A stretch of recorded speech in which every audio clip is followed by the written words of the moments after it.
শীত তো চলেই গেল প্রায়, তাই না? তাই শীতে স্মৃতিচারণা করছিলাম। কত, কত চন্দ্রমল্লিকা ফুটেছিল দেখো আমাদের। আর আমি একদিন রোদে বসে এই ডায়েরিটায় কিছু লেখাজোখা করছিলাম। সবার আগে নিজের নামটাই ভালো করে লিখে নিলাম। তবে এখনকার ওয়েদারটাও বেশ ভালোই, তাই না? বেশ হালকা, হালকা ঠান্ডা। গরমটাও খুব একটা পড়েনি। বেশ আরামদায়ক সারাদিন। দেখো আমাদের কত বোগেনভেলিয়া ফুটেছিল। এখনো ফুটে আছে কিছু, কিছু। তবে এটা শীতকালেরই।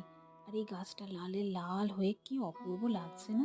মার কাছে শুনি যে বোগেনভিলা গাছে বেশি জল দিতে নেই। বেশি জল দিলে পাতায় ভরে যায়। আর জল কম দিলে অনেক ফুল হয়। শীতের শেষে রোদটার তাপটা বেশি তো তাই একটু শুকিয়ে গেছিল। তাই জল দিয়ে দিলাম। আর এই আমাদের অতিথিরা, গরম পড়ে গেলে এরা আর আসে না। আর এই বোগেনভিলার কালারটা কেমন লাগছে বলো তো? আচ্ছা, তোমাদের কোন ঋতু পছন্দ? শীত না গ্রীষ্ম, নাকি বসন্ত, নাকি শরৎ না হেমন্ত? আমাকে কমেন্ট করে জানিও।